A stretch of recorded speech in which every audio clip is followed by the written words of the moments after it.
आज हम बात करेंगे अतुल लिमिटेड की।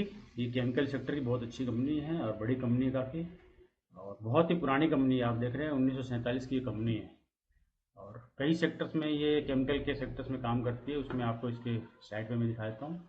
ये इनका बिजनेस है जिसमें ये एरोमेटिक्स यानी अरोमा वगैरह का इनका भी काम करते हैं ये। इसके अलावा बल्क केमिकल्स एंड इंटरमीडिएट्स, ये आप देख रहे हैं साइड चित्र देखते जाए, इससे आपको आइडिया लग जाएगा। Colours, crop protection and bulk activities, crop protection retail, fluoros, pharmaceuticals, polymers, आप देख रहे हैं मतलब हर सेक्टर में है ये। पॉलीमर्स रिटेल्स में ये जो एडेसिव वगैरह आता है उसका अलग, इपॉक्सी जो आता है, और वैल्यू एडेड सर्विसेज ये इसमें ट्रांसपोर्ट वगैरह में कहीं। और नेटवर्क इनका office in Brazil, China, UAE, UK and USA, इतनी जगह पे ये काम कर रहा है। टर्म टैरिफ का इम्पैक्ट कुछ पड़ा हुआ है, इसी वजह से स्टॉक गिरा हुआ भी है इसमें। और वैसे फंडामेंटली स्ट्रॉन्ग है और जो प्रॉफिट वगैरह जनरेट किया है वो भी अच्छा जनरेट कर रखा है। तो वो अब एक बार मैं आपको स्क्रीनर पे दिखा देता हूँ। स्क्रीनर पे आप देखें तो आर ओ ई, आर ओ सी और आर ओ ई हालांकि 15 से नीचे है, फिर भी क्योंकि अभी प्राइस काफ़ी नीचे आ गई तो इसलिए हमारे लिए ठीक है। इसका एक साल का हाई तो 8,099 और लो है 4,752।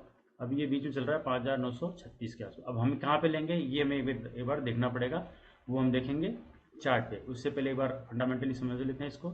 चार्ट पैटर्न के हिसाब से आप देखें तो इसका जो पी रेशियो है 32.2 है, और अगर 5 साल का पी रेशियो देखते हैं अपन मेडन पी तो 41.2, यानी बहुत सस्ता है उसके हिसाब से। और अगर 10 साल का भी देखें तो 10 साल के आसपास की रेट के आसपास में, यानी उससे भी अभी भी सस्ता है 10 साल का जो है उससे भी।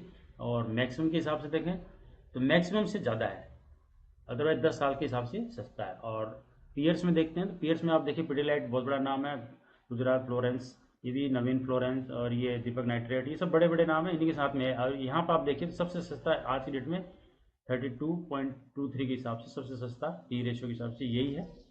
और क्वार्टरली रिजल्ट अगर देखते हैं तो इसकी सेल्स कंटिन्यू ग्रो कर रही है, मतलब ग्रो क्या लगभग उसी रेंज में चल रही है, 14, 11, 12, 13, 15, हालांकि इस समय सबसे ज़्यादा है, ऑल टाइम हाई है। और नेट प्रॉफिट देखें तो 148, 103, 92, 91, 72 और 182, यानी इसमें ये सबसे ज़्यादा प्रॉफिट भी हुआ है इस क्वार्टर का। और उसके बाद भी स्टॉक काफ़ी गिरा हुआ, अभी आपको दिखाऊंगा चार्ट पे। और अगर आप सेल्स एनुअल देखते हैं तो ये कंटिन्यू ग्रो ही कर रहा है, इसमें कोई डाउट नहीं है। और अगर प्रॉफिट भी देखें तो ठीक ठाक है। यहाँ बीच में देखेंगे तो यहाँ इसका प्रॉफिट अच्छा निकला था, उसके बाद में शायद कुछ कमी हुई होगी, हालांकि अभी भी फिलहाल भी ठीक ठाक, प्रोजेक्टेड भी ठीक है। और अगर CWIP देखते हैं अपन तो CWIP अभी भी इसके अंदर 109 है, इसलिए कोई समस्या नहीं। इन्वेस्टर्स में देखते हैं तो इन्वेस्टर्स की जो होल्डिंग 45.06 थी, उन्होंने बाद में कहा यहाँ जाके बढ़ाया भी है इसको, 45.21 किया, यानी कुछ तो बढ़ाया है इन्होंने, कमी नहीं की है। जब स्टॉक गिर रहा है उसके बाद इन्होंने अपनी होल्डिंग बढ़ा ली है। FIs को देखें तो FIs की लगभग वही है, थोड़ा सा कम हुआ है। DIs का देखते हैं तो DIs का थोड़ा सा बढ़ा है, यानी आपस में इंटरचेंज हुआ है, बाकी कुछ नहीं है। और पब्लिक भी लगभग उसी रेंज में चल रही है, यानी सब लगभग उसी रेंज में चल रहे हैं, इसलिए कोई ज़्यादा ऊपर नीचे का समस्या नहीं है। बस समस्या ये है कि इसका जो प्राइस है वो काफ़ी गिर गया है, और वो करीब 48% गिर चुका है। ऑल टाइम हाई से अगर आप देखते हैं तो ये 48% गिर चुका है। इस हिसाब से मैंने इसका लेवल भी निकाला है, तो इसका जो GTD लेवल आता है वो है 5650 से 5236, यानी इसके बीच में अगर ये आता है तो लेना है। अब फिलहाल तो ये आप देख रहे हैं यहाँ के हिसाब से देखें तो अभी कितना गुंजाइश है हमारे लेने में, तो अभी और कितना गिरेगा तब हमारी एंट्री बनती है, यानी 4-5% अभी और गिरे तब हमारी एंट्री बनती है। और जिस तरह से पैटर्न बन रहा है उस हिसाब से लग रहा है कि अभी हमें इसमें एंट्री मिल सकती है। तो इस एंट्री पे अगर हम इस मतलब 5650 पर भी अगर हम एंट्री लेते हैं तो उसके बाद हमें जो मार्जिन हमें जो मिलेगा, प्रॉफिट जो निकलेगा हमारा, वो हम इसको 2-3 टारगेट के हिसाब से लेकर चले तो ज़्यादा ठीक रहेगा। एक बार दिखा देता हूँ आपको। पहला टारगेट आप इसको लेने के बजाय आप पहला टारगेट अगर ये लेते हैं, जो पहला टारगेट बनता है, तो करीब 36% आपको यहाँ पे मिल सकता है। और कितना टाइम लगेगा ये किसी को नहीं पता, लेकिन हाँ 1-2 साल तो लग जाएंगे, कोई पता नहीं है। और अगर दूसरा टारगेट लेते हैं, दूसरा टारगेट ये आता है इसका, जो आता है 10,540, और पहला जो है वो है 7630, यानी 76.30 का पहला टारगेट ले सकते हैं, तो इसमें 35%, और अगर आप 10,551 का लेते हैं तो 87% करीब आपको, 88% आपको इसमें प्रॉफिट निकल सकता है। अब डिसाइड आपको करना है कि कैसे लेना है, कब लेना है। मेरे हिसाब से ये जो प्राइस दिखा रहा हूँ मैं आपको सही है बिल्कुल, इस रेंज पे बाइंग की जा सकती है, और क्यों की जा सकती है वो भी मैं आपको इसमें चार्ट में बता देता हूँ। आप ये देख रहे हैं, ये जो एक ट्रेंड लाइन चल रही है, ये बहुत ही पुरानी ट्रेंड लाइन है, इसको सपोर्ट लेता है, और ये फरवरी 2016 से ट्रेंड लाइन चल रही है कंटिन्यू, यानी लगभग 9 साल हो गए इस ट्रेंड लाइन को सपोर्ट लेते हुए इसको। तो अब ये ट्रेंड लाइन के पास फिर आने की कोशिश में है, तो हो सकता है यहाँ या इससे पहले ही आ जाए। यहाँ से रिवर्स हो सकता है, जरूरी नहीं कि ट्रेंड लाइन तक पहुंचे, हो सकता है यहाँ से, क्योंकि ये सपोर्ट भी है तो यहाँ से रिवर्स हो सकता है। तो इसलिए मैंने बोला कि आपको जो लेवल बनता है उसके हिसाब से 56-50 पे आप एंट्री बना सकते हैं, और अगर नीचे बनता है तो थोड़ा बहुत देख सकते हैं, अदरवाइज नहीं। तो 56-50 के आसपास एंट्री बनाइए, 6% के हिसाब से बनाइए। और 6% का क्या सिस्टम है, उसके लिए आपको मेरे चैनल पे जाना ही पड़ेगा, और इन्वेस्ट ट्रेडर्स यानी INVESTRADER लास्ट में S डबल है, इसका ध्यान रखिए। और इसमें आपको एक वीडियो देखनी पड़ेगी, वो है सक्सेस मंत्रा, शेयर मार्केट से निराश हैं तो ये जरूर देखें।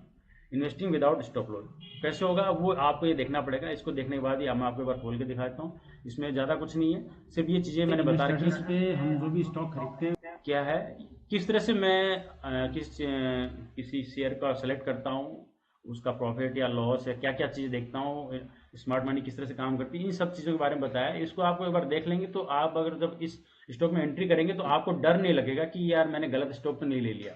और दूसरा, आप टारगेट से पहले उसको फिर नहीं बेचेंगे, टारगेट से पहले बेचना भी नहीं होता है, ये तय बात है। तो टारगेट मैंने आपको दो बता दिए, या तो या इस पहले 76.30 के ऊपर जाए, या 10,551 यानी 550, यानी इसके पहले आपको नहीं बेचना। आप एंट्री यहाँ बना लीजिए, एंट्री के लिए कोई समस्या नहीं है, और ये काफ़ी समय से चल रहा है। और प्रॉफिट मैंने आपको दिखा दिया, अगर आप इसका क्वार्टर रिजल्ट दिखा चुका हूँ, क्वार्टर रिजल्ट भी आपको दिखा चुका हूँ, और एनुअल रिजल्ट भी दिखाता हूँ, जो कि ऑल टाइम हाई पे है सेल्स। तो इस हिसाब से मेरे हिसाब से एंट्री बनती है, और बहुत पुरानी कंपनी है तो कोई डरने की भी जरूरत भी नहीं है। और ऑपरेटर भी यही लेवल्स हैं जहाँ पे वो इसमें एंट्री बनाता है, ये एक बार, दो बार, तीन बार, जितनी भी एंट्री हुई है यहाँ पे चौथी बार हम समझ रहे हैं कि यहाँ फिर ऑपरेटर एंट्री बनाएगा, और यहाँ ट्रेंड लाइन भी आ रही, तो एंट्री बनने के लिए परफेक्ट है। तो इसी तरह अगर आपको और जानकारी चाहिए तो आप मेरे इस व्हाट्सएप नंबर पे 9868701402 पे आप अपने किसी भी स्टॉक के बारे में, इसी स्टॉक के बारे में कोई जानना चाहते हैं तो आप मुझसे सलाह ले सकते हैं। और ये मैं पहले ही बताता रहा हूँ, अभी बता रहा हूँ कि कोई भी स्टॉक इतना अच्छा खराब नहीं होता जितना खराब होता है आपका एंट्री एग्जिट का लेवल। आप यहाँ पे कहाँ एंट्री करते हैं वो मायने रखता है, और एग्जिट कहाँ करते हैं वो मायने रखता है। बाकी ये स्टॉक यहाँ भी अच्छा था, ये स्टॉक यहाँ भी अच्छा था, और यहाँ भी अच्छा है। तो आप अपने हिसाब से प्लान किए, मेरे हिसाब से ठीक था। अच्छा लगे तो लाइक ज़रूर कीजिएगा, और सब्सक्राइब करना ना भूलें, लाइक करके जाइए प्लीज़।